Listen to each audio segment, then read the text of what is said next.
Shalom Bapak Ibu yang dikasihi oleh Tuhan, bagaimana kabarnya sore hari ini? Saya percaya dan saya terus berdoa, kita selalu di dalam penyertaan dan perlindungan Tuhan di sepanjang hari ini. Hari ini kita akan melanjutkan pembelajaran kita mengenai makna dari penderitaan. Kalau yang pertama kita telah belajar bahwa makna dari penderitaan yang pertama adalah menderita karena apa? Karena pelanggaran kita. Pelanggaran kita kenapa bisa begitu? Karena kita mengeraskan hati kita untuk tidak mau bertobat, berbalik kepada Tuhan, melakukan apa yang benar, apa yang berkenan dan sempurna menurut kehendak Tuhan. Makanya di dalam kehidupan kita menderita karena pelanggaran kita. Karena kita sering menganggap rendah, menganggap sepele kasih karunia dan kesabaran Tuhan atas kehidupan kita. Yang kedua ini kita akan belajar bahwa kita akan bertahan di dalam penderitaan. Ya.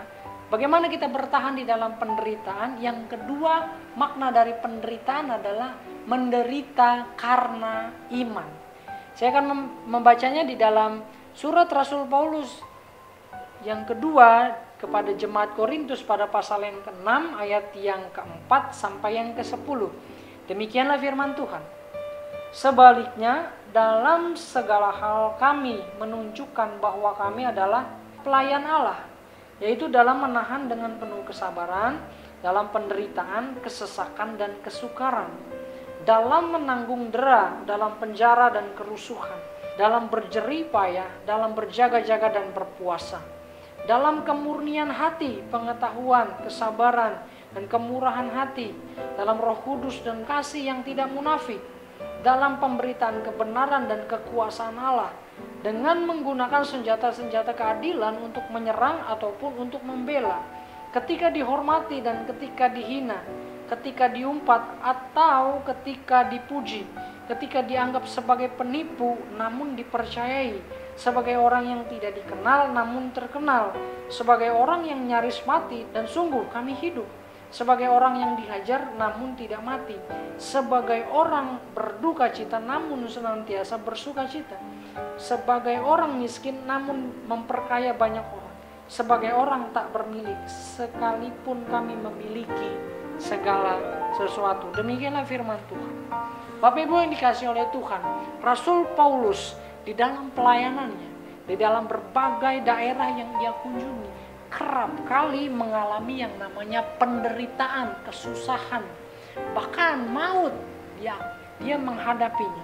Ada kesesakan, ada kesukaran setiap ia mempertahankan, memperjuangkan, membela imannya atas dasar kepercayaannya kepada Yesus Kristus. Bahkan di penjara, dianiaya, ia sudah lewati semuanya. Di dalam tulisannya yang kedua kepada jemaat Korintus yang tadi kita baca, pada pasal-pasal yang selanjutnya, pada pasal yang ke-11, kalau kita bisa baca ayat yang 24 sampai yang ke-27, dia katakan gini Bapak Ibu, 5 kali aku disesah orang Yahudi, setiap kali 40 kurang 1 pukulan, 3 kali aku didera, 1 kali aku dilempari dengan batu, 3 kali mengalami karam kapal, sehari semalam aku terkatung-katung di tengah laut. Dalam perjalananku aku sering diancam bahaya banjir dan bahaya penyamun, bahaya dari pihak orang-orang Yahudi dan dari pihak orang bukan Yahudi, bahaya dari kota, bahaya di padang gurun, bahaya di tengah laut, dan bahaya dari pihak-pihak saudara-saudara palsu. 27, aku banyak berjerih lelah dan bekerja berat. Kerap kali aku tidak tidur, aku lapar dan dahaga. Kerap kali aku berpuasa, kedinginan dan tanpa pakaian dan lain sebagainya. Rasul Paulus meneladani hidup menderita karena imannya. Ini berarti, ini memiliki makna karena mempertahankan iman. Jika kita bertahan sampai kesudahannya, maka upah hidup yang kekal menunggu kita semua. Rasul Paulus bersuka cita karena ia menderita oleh karena nama Yesus. Oleh sebab itu Tuhan Yesus tidak pernah berjanji jika percaya kepadanya hidup akan asik-asik aja, hidup akan senang-senang saja,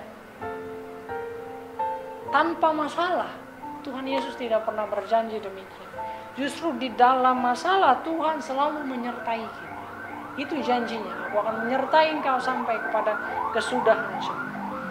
Pesan kuat pada sore hari ini adalah menderita karena Kristus tidaklah mengapa. Karena itu adalah menjadi bagian atau sebuah tujuan bagi orang-orang yang mengerti sebagai orang yang percaya kepada Tuhan Yesus yang sejati.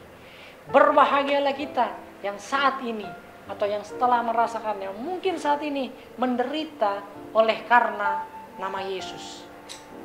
Tuhan Yesus memberkati. Immanuel.